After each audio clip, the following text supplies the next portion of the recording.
sa makikita ko, Pinoy magbabago. Ayos. Ayos na tayo. Ayos.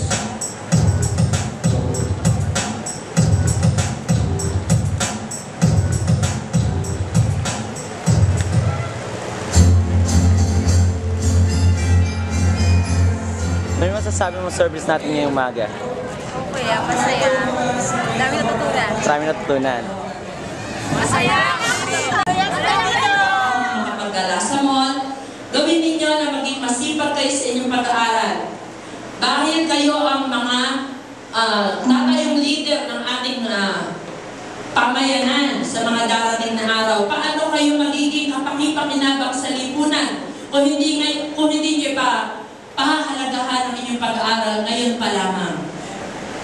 Kaya, pahalagahan ninyo ang inyong pag-aaral dahil kung hindi kayo gugugol ng panahon sa inyong pag-aaral, maaaring kayo maging katulad. Ganun yung mukha mo. Anong ayos lang? Maganda. Maganda yung service.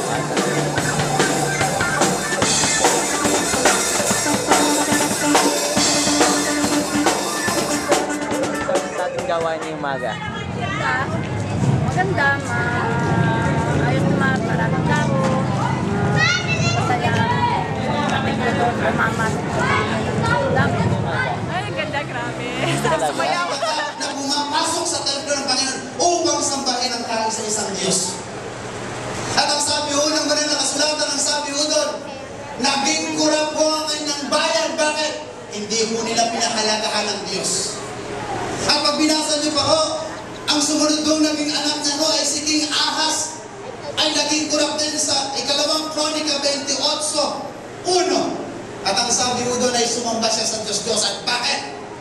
Nakita niya kay Haring Joatam na kanyang tatay na hindi siya nagpapahalaga sa Diyos.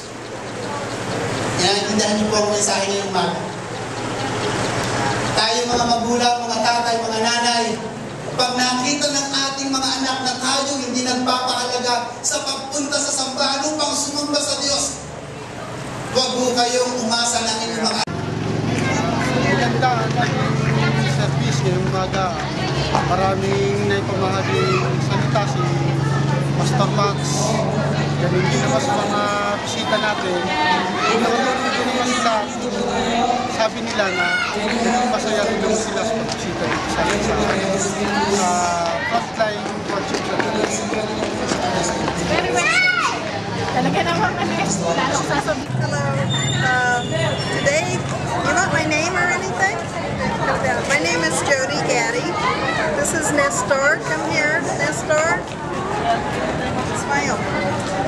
The church service was very good today. It's always exciting. Except today there's no English, so I only got a little bit. But I had Joy sitting next to me, so she told me what's happening. Grabe, ang ganda. Nag-outfit pa naman ako ng ganda, pero hindi ako nanalo. Pero okay lang. Kaya, ang ganda po ng service. Talaga po.